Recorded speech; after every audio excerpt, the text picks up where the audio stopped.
I'm Cathy, this is my August reading journal and welcome to Lunabird's Book Club.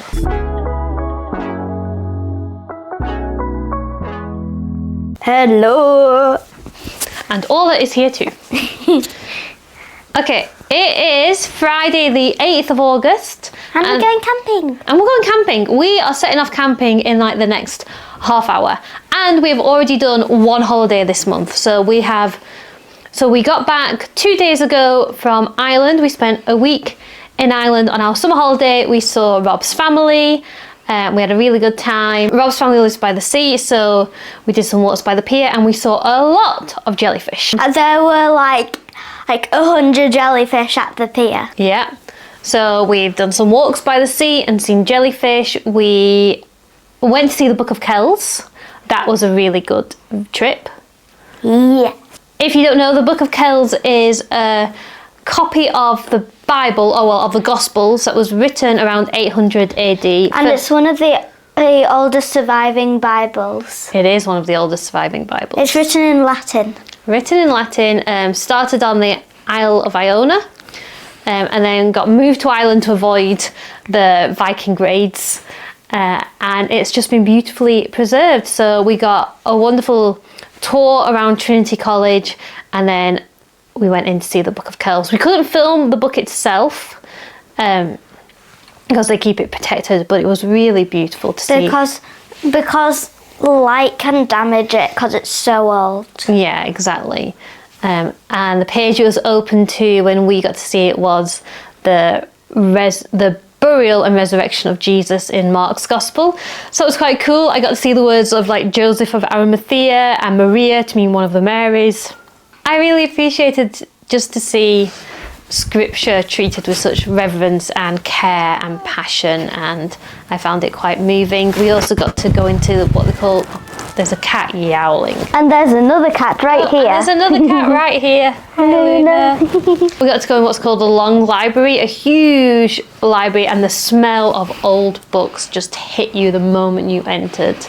It was so pretty. It was like big arches and there was like a big globe thing at the end of it. Yeah. And like philosophers along all the different like bookshelves. Yeah, and all these busts of philosophers and writers and thinkers lining the way. It was just absolutely beautiful. And then there was a digital room too there that showed you like a visual, immersive experience where you got to see the story of the Book of Kells and the story of the library, the history of the library. If you hear a cat purring, Luna is sat on me. Luna is now sat on all that purring away. So yes, a really, really lovely trip to Ireland.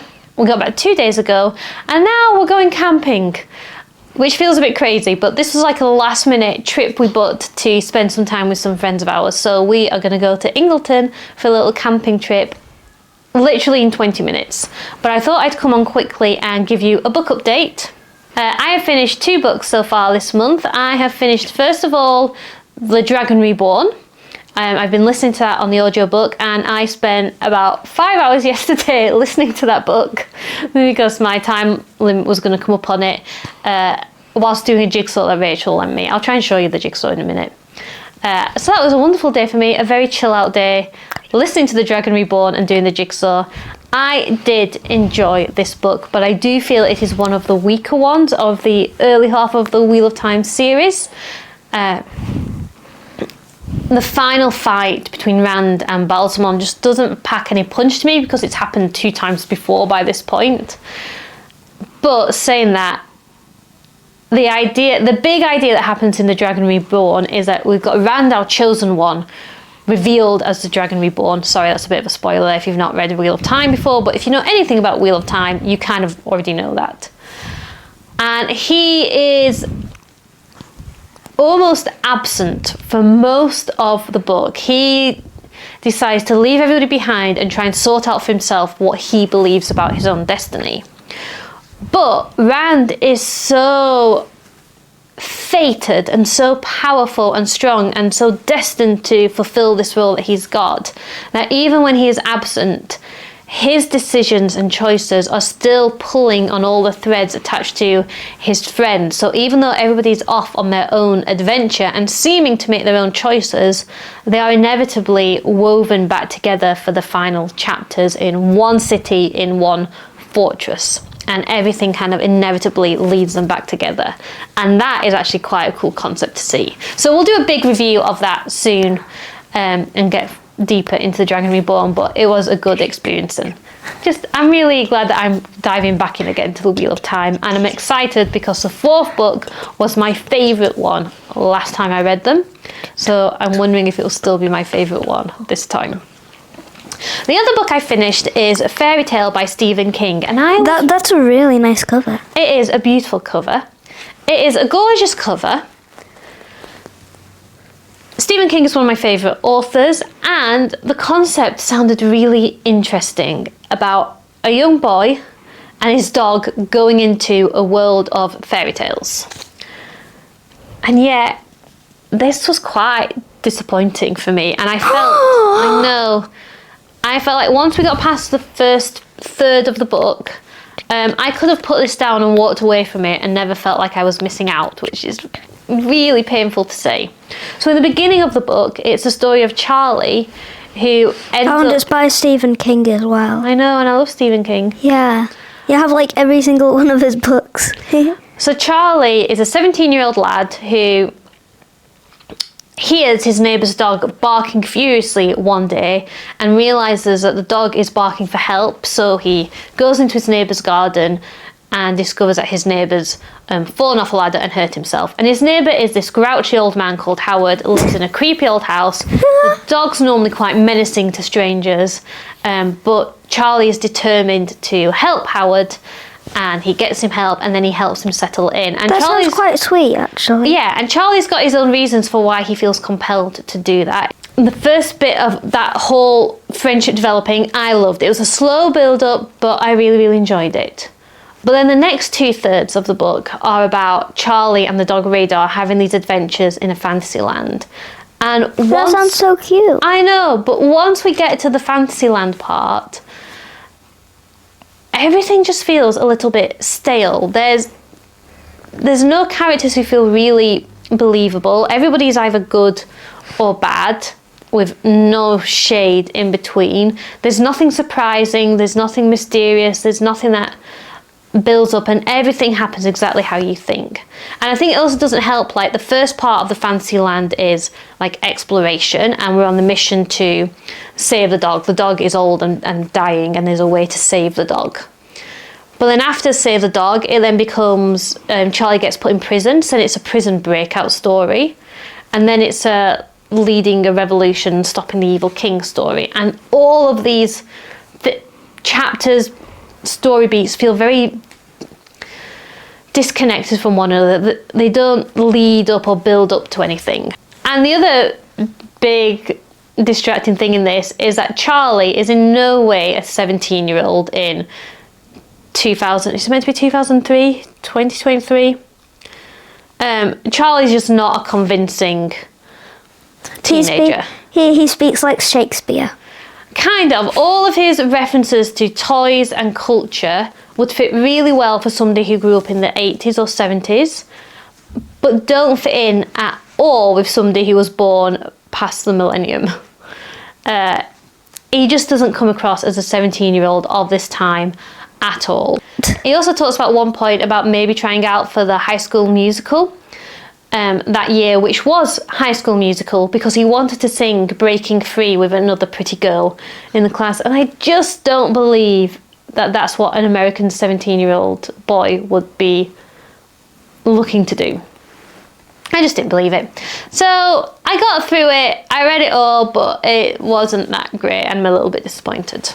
I've also been reading St. Augustine's Handbook on Faith, Hope and Love, this little volume of an extract of St. Augustine's writing. I picked this up because I need to read a Sort Your Life Out book for for Summer Book Girl Bingo? What do we call that challenge? Anyway, I'm doing a challenge with Rachel of 9 summer book challenges, and one of them is to read a Sort Your Life Out book. And I thought Reading the Artist's Way was going to be that, but because I took a break, They said read it, you don't have to finish it. Well, that's true. But because I'm only partway through and I took a break and it's you read a chapter a week and do exercises, I'm not going to finish it for August. And I really wanted to have a book that I was going to complete for that challenge. I thought I'd read a little book on Christian theology, and I've got about 7 pages left to read of this. The only problem is that it's not really inspired anything in me. There's some good points in here, but it's all a bit philosophical and distant from applying theology to living. So I'm not... Is it a bit like obvious, like everybody knows? Maybe. So again, I don't know. Is it a sort your life out book, even if it doesn't have an impact on me? Because it potentially could have an impact, and it has had an impact. This is like a classic work of Christian theology that has been treasured for hundreds of years. It's just not hitting me right now. So I still don't know if that counts. What this means is we're about to go away on holiday, and I've picked out 2 books to take with me for the weekend. The first book I'm going to bring with me on holiday is The Maggie, which Rachel lent to me. I don't know much about it apart from it's a short, funny book first published in the 50s about, I believe, a scraggly crew. A scraggly crew.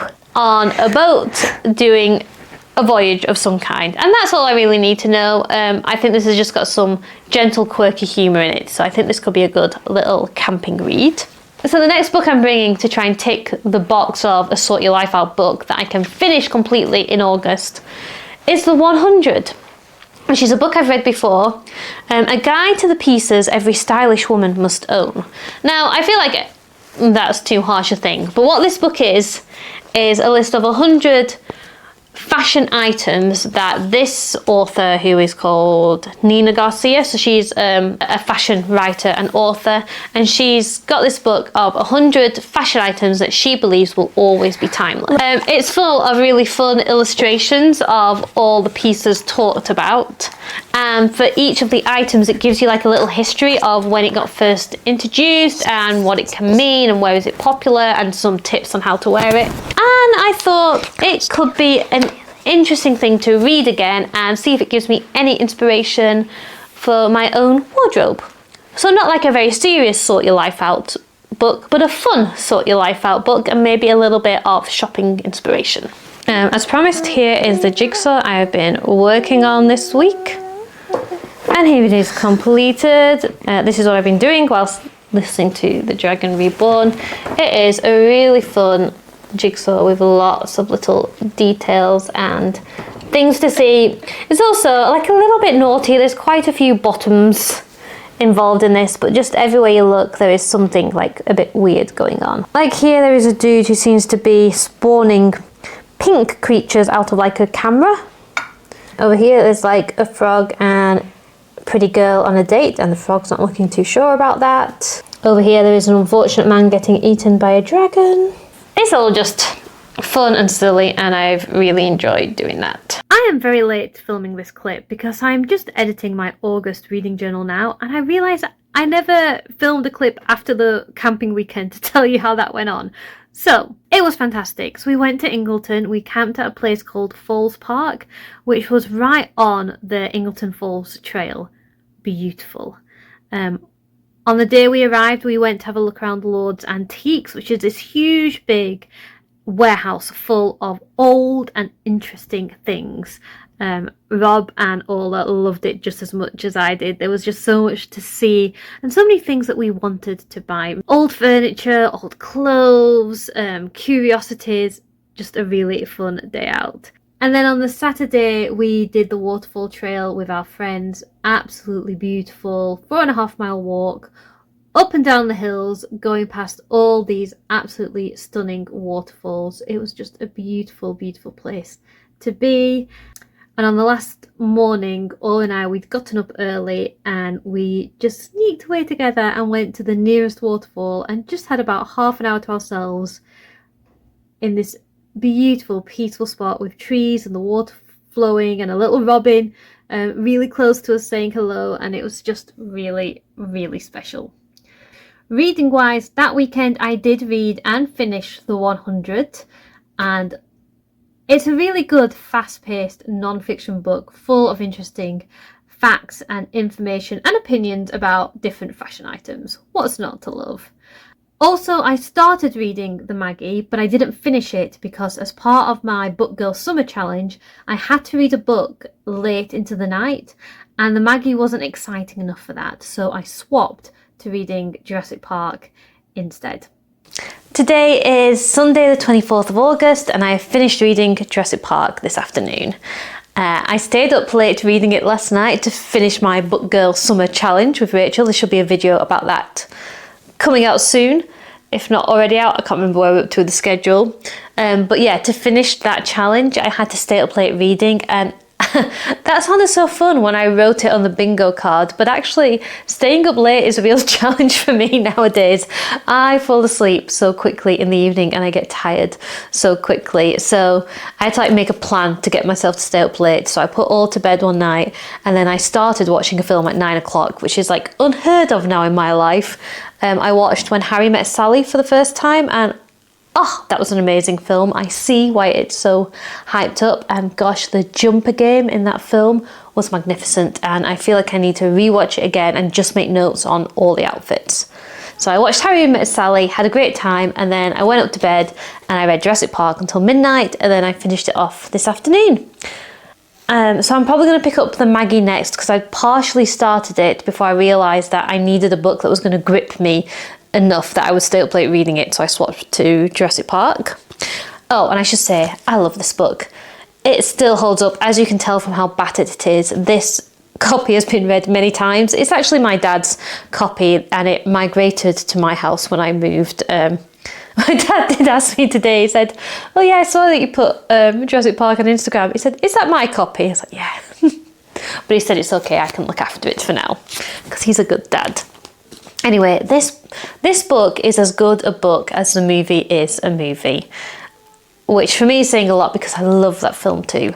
As well as this being a story about dinosaurs escaping on a theme park, it's also a story about scientific hubris and our inability to control situations. And it's really about people coming to the realization that they are not in control of this situation, and every measure they've put in place that makes them think they are in control has these super big flaws in it, and it's done so well and it's so tense. And the cool thing about this book is that as well as it being about genetic engineering, it's also kind of about computers and computer systems, and obviously written in the late 80s, 90s, that computers were still a thing we were getting to grips with. And there's actually quite a lot of the formatting in this book is done to try and represent what the computer screen looked like to the characters. Which gosh, you'd hardly ever see stuff like this done now. So really cool, really interesting, and just a fantastic, fantastic book. Maybe I now need to go read The Lost World again. I haven't read that for a while. And I've got that here as well, so maybe I could read that. Or I could read the new book that I bought that I want to show you.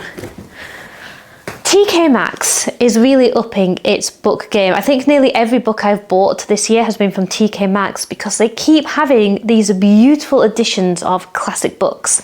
And they had a whole new set last time I was in there, in fact on Friday. And there was quite a few I was tempted by, but the one that I have bought for only £10 is a collection of works by H.G. Wells. I mean, look at this. This is so pretty. It is so shiny. And you can see, look, the Invisible Man is on there. There's one of the spaceships from War of the Worlds. There's a clock for the time machine. I'm looking forward to reading this. I've read War of the Worlds before, but I haven't read any of Wells's other works. So I thought this would be a great addition to my personal library. So I think I'll be reading this soon. And I love how it looks. It's all gorgeous, and for just £10. I might also have to go back because there's some really good editions of Dracula, and I thought I already had a pretty edition of Dracula, but I don't actually. I've just got quite a plain Penguin one, so maybe that might be my next book treat. Today is the 31st of August and I'm just jumping on to tell you that I decided to read the Maggie next, and I finished it today and I really enjoyed it. The Maggie is about a wealthy American businessman in like the 1940s, 1950s, desperately trying to get his cargo shipped across the sea, and inadvertently ends up hiring the crew of the Maggie. Now the Maggie is not a fit ship really to carry this cargo, and it is crewed by some questionable men and captained by a man notorious for getting into adventures and scrapes. A bit of a scoundrel is too harsh a word, but you know, somebody who's always kind of a little bit on the wrong side of the law and somehow always scrapes through with kind of a happy-go-lucky attitude. So this book is like a series of comic misadventures as this American businessman who's all about efficiency and good timekeeping and making money is forced into close proximity with this happy-go-lucky crew that are just jumping from one misadventure to the next. It's a lot of fun. It's very endearing and I'm really glad I read it. I believe there's also a film made of this that was filmed in like the 1940s, 1950s, so I feel like I might need to go and look that up and try and watch that online because I think that would be a lot of fun. Definitely small village vibes and a sea adventure. Perfect way to finish off my August reading. So that is it for my August reading diary. I did today end up buying quite a large, for me, book haul at a bookshop. It was completely unintended, but sometimes these things just spiral out of control before you mean it to happen, but I'll save that for September's vlog. Anyway, thank you so much for watching this. I hope you've had a great August and we'll see you next time. Bye!